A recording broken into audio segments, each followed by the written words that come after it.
What really happened when a South Korean college student walked into North Korea in 1989? The full story has never been told to Western audiences until now. While the world watched the fall of communist regimes across Europe, Im Soo-kyung found a narrow window in history and slipped through it, entering the world's most isolated nation with nothing but a backpack and a passport. From her 38th floor suite in Pyongyang to her arrest at Panmunjom, this is the inside account of a journey that shocked two nations and remains one of Korea's most controversial moments. For more exclusive testimonies and untold stories from the Korean Peninsula, subscribe and become part of our investigative community. Your engagement helps us uncover history's hidden chapters. A South Korean college student entering Pyongyang. Sounds impossible today, right? But it happened. The news shook the entire nation. Her name, you probably remember it, Im Soo-kyung. Makes you wonder, why was that even possible back then? And where is Im Soo-kyung now? Early July 1989, Im Soo-kyung left home. 22 years old. Just an ordinary college student in Seoul. She told her mother, "I'm going to Namhae for summer break." Back then, friends would take off on trips like that. Backpack on, sneakers laced, train ticket in hand. Normal stuff. Her mother simply said, "Have a good trip." But why does this departure still echo today? Im Soo-kyung wasn't some famous student activist. Not a spy. No special background. Just a student at Myeongji University, French literature major. Home to school. School to home. Like most college kids then. She was involved in student movements, sure, but not a key figure. Never made the papers.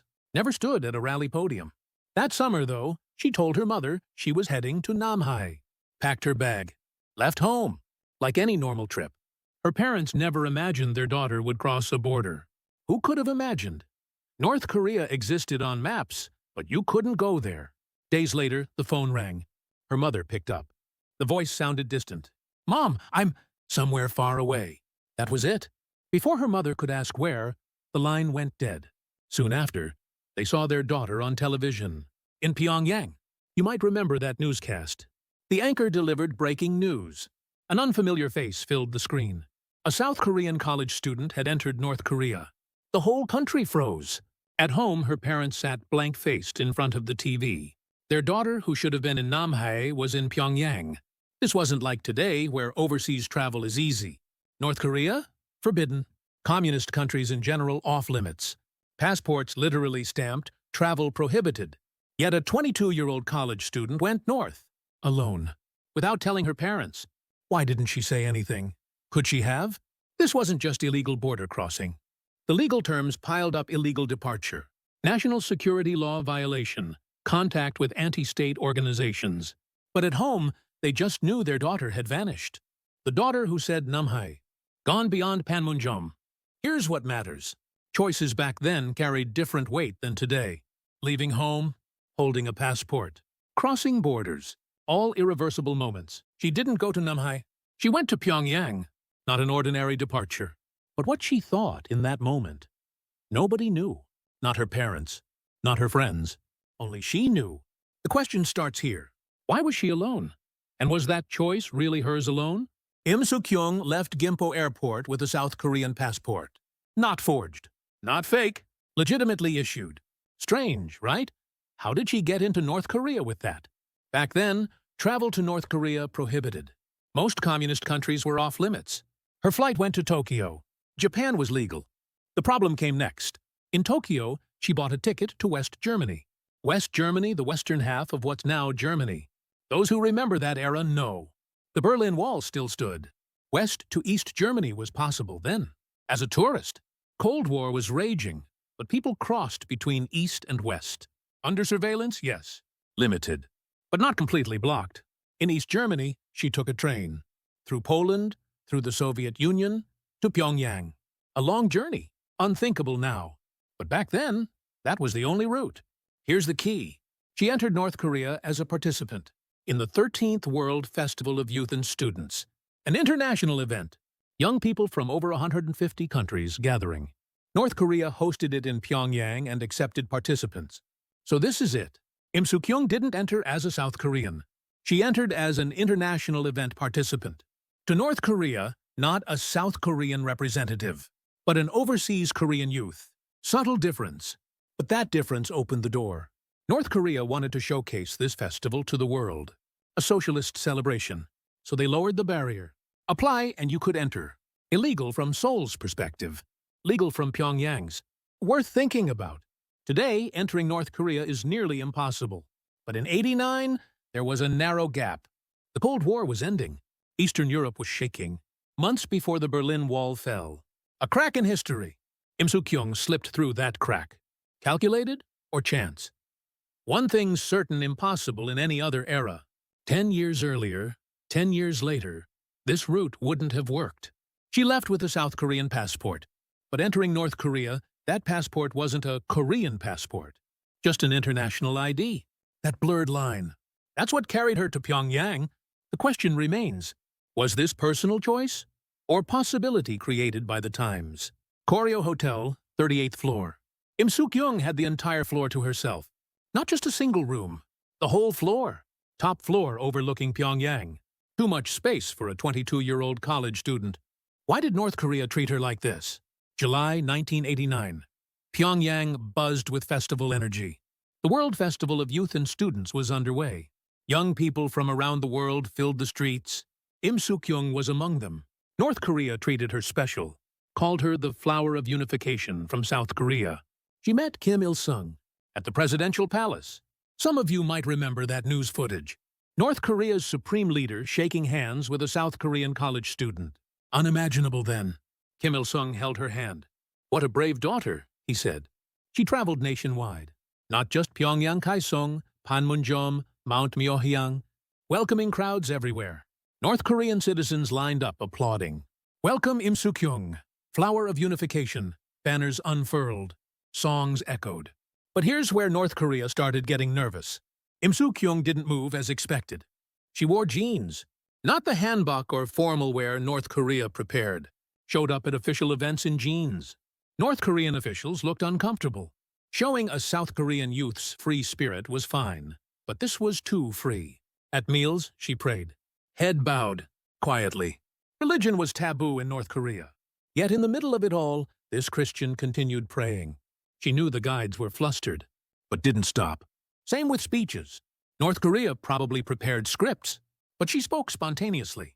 Unification is all our dream, she said, but also added, we should be free to come and go. Ambiguous for North Korea. Something interesting happens here. North Korea wanted to use her for propaganda, but couldn't fully control her. She existed inside the system, yet remained outside it. One night, 38th floor of Koryo Hotel. She looked out the window. Pyongyang's nearly lightless night view spread below. What did she think in that darkness? The welcome felt real, but something seemed off. Everything felt scripted, like a stage. 46 nights, 47 days, over a month and a half. North Korea called her flower of unification, but grew cautious. Wanted to use her, but couldn't control her. Welcomed her, but felt uncomfortable. That was Im Suk-kyung, and as her return date approached, bigger problems began. Her return date was set. Return by plane. Pyongyang through Beijing to Seoul. North Korea and South Korea's government agreed. Just come back quietly. Simple. But as the date approached, Im Suk-kyung grew quieter. Koryo Hotel, 38th floor.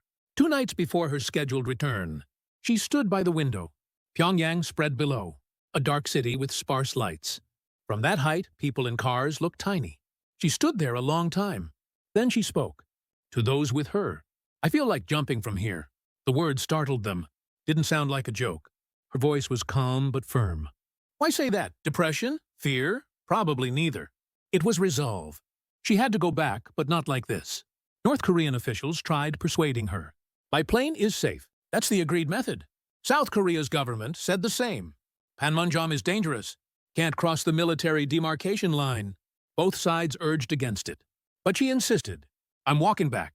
Through Panmunjom. Everyone knew what that meant. Symbolic. Not slipping away quietly on a plane.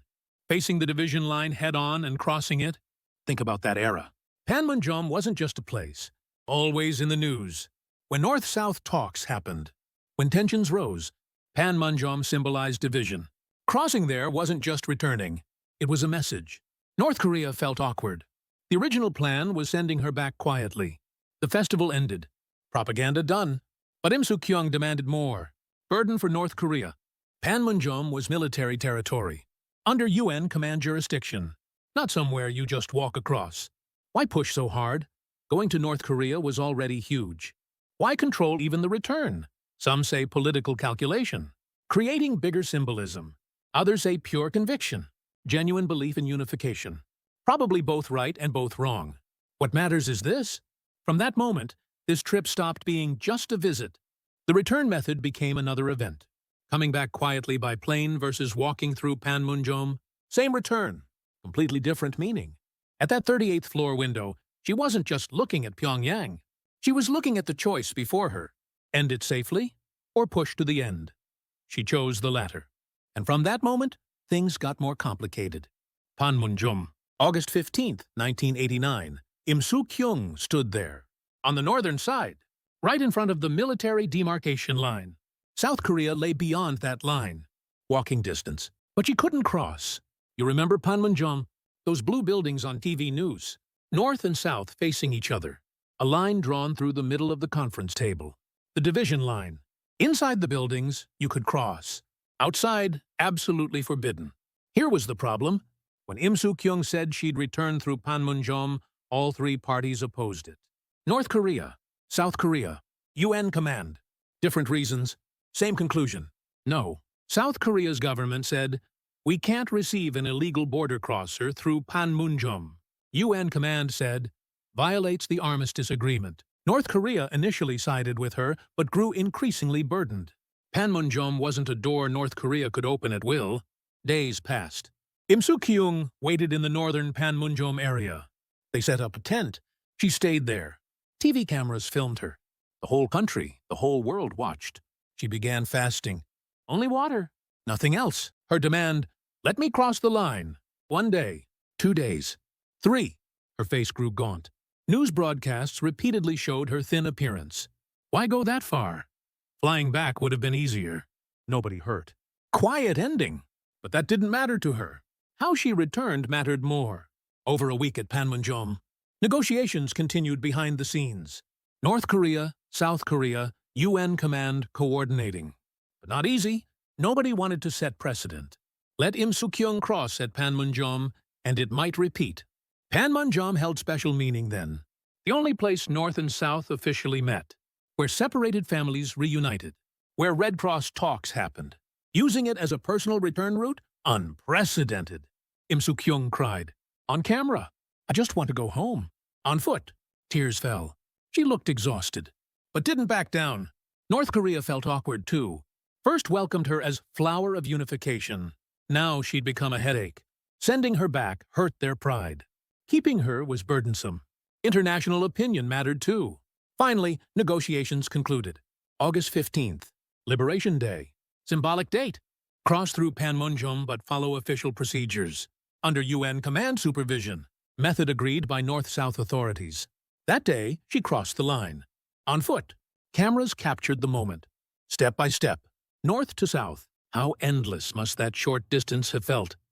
Crossing that line, what did she think? Victory? Or ending?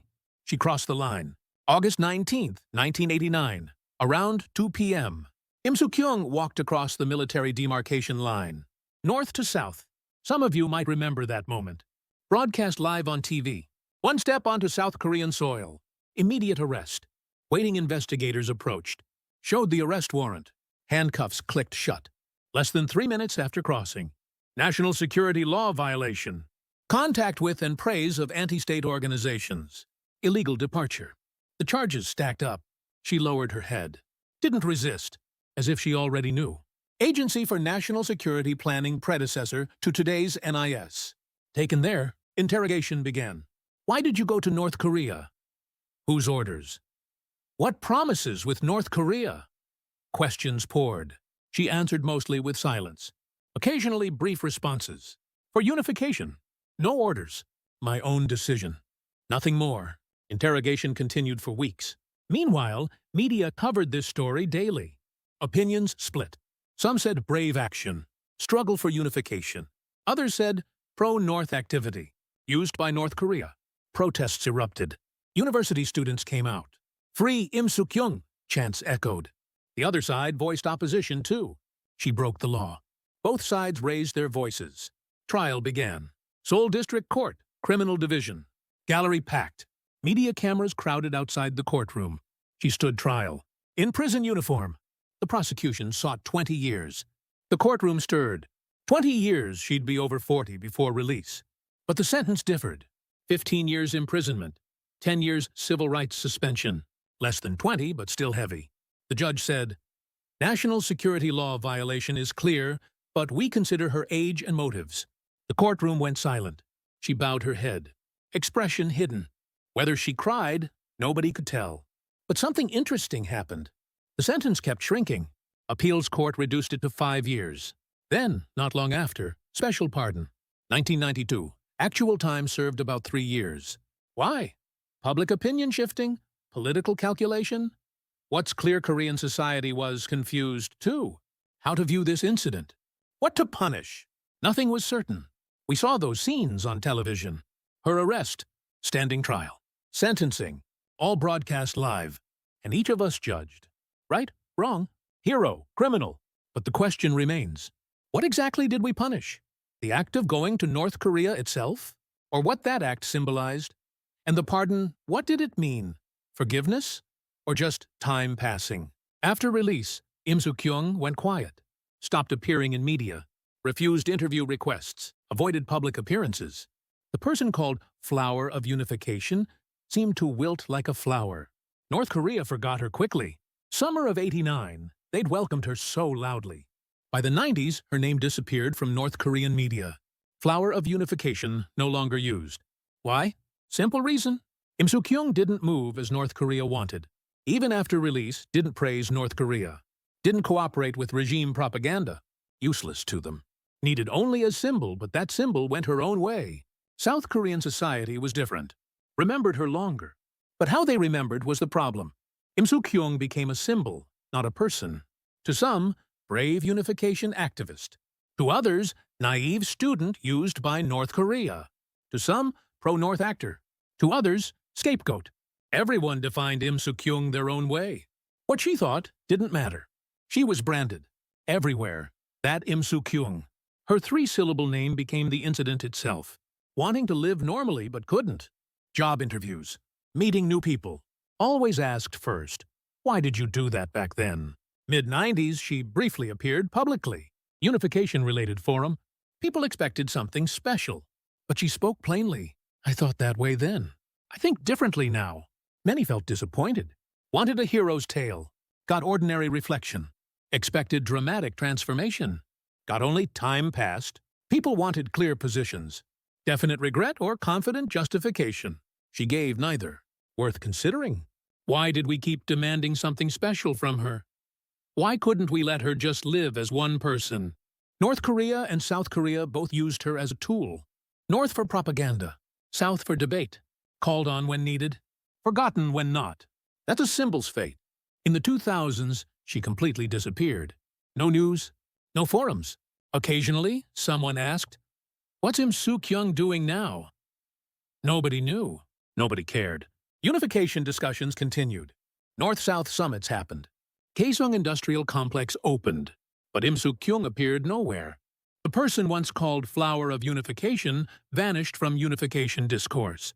Ironic, those who remember her often say, that was an era of passion. Young people today lack that courage. But they don't mention how that passion transformed one person's life. Systems consume individuals. North Korean system, South Korean society. Lift them up when needed. Discard when not. Im Soo-kyung experienced that fully and quietly withdrew. Self-chosen exit or forced silence. Time passed. From summer 1989 to now, over 30 years. 22-year-old Im Soo-kyung then is now mid-50s. Enough time for youth to become middle age. She married, had children, lives an ordinary life. Grocery shopping, cooking, raising kids. Hard to believe she's the same person who appeared on TV. The person the whole nation once watched is now someone's wife, someone's mother. Early 2000s, she briefly entered politics.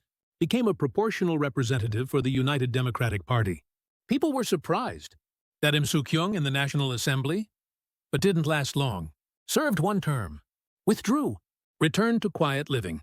In one interview, she said, "I don't deny that choice, but I wouldn't do it again." Calm voice, neither regret nor pride, just settling a past matter. How does she live now? Morning coffee, grocery shopping at the mart. Does she think about back then? Does Corio Hotel's 38th floor, the fast at Panmunjom, courtroom memories flash by? Time changed much. Cold War ended. Berlin Wall fell. Soviet Union dissolved. Eastern European countries joined the free world. Everything changed. But we remain a divided nation. The military demarcation line stands. Panmunjom still in place. North and South sometimes shake hands, sometimes aim guns. Close then distant. Repeating. The unification Im Suk-yung dreamed of hasn't come. The passion she carried crossing Panmunjom unrealized. Maybe she knew. One person's courage isn't enough. What are her memories like? Heavy burden? Youth's chapter? Remained as regret? As pride? We can't know. Only she knows. Looking back from here, why did Im Suk-yung do that? Trying to answer that question leaves bigger questions. Why were we so heated back then? Why so certain? Late 80s, early 90s. That era felt like something was possible. The world seemed ready to change. Unification felt close. Youth advanced fearlessly. Im Suk-yung was that era's face. But the era passed. People remained. One person, Im Suk-yung. She still lives somewhere. Quietly. Ordinarily. This story isn't just about a college student who went to North Korea. It's all our stories from that era. Weight of choices. Era's aspirations. Questions that remain. We each remember those times our own way. Live our own way. With all those memories, how does she live now? If today's story resonated, please support with subscriptions and likes. Thank you for listening.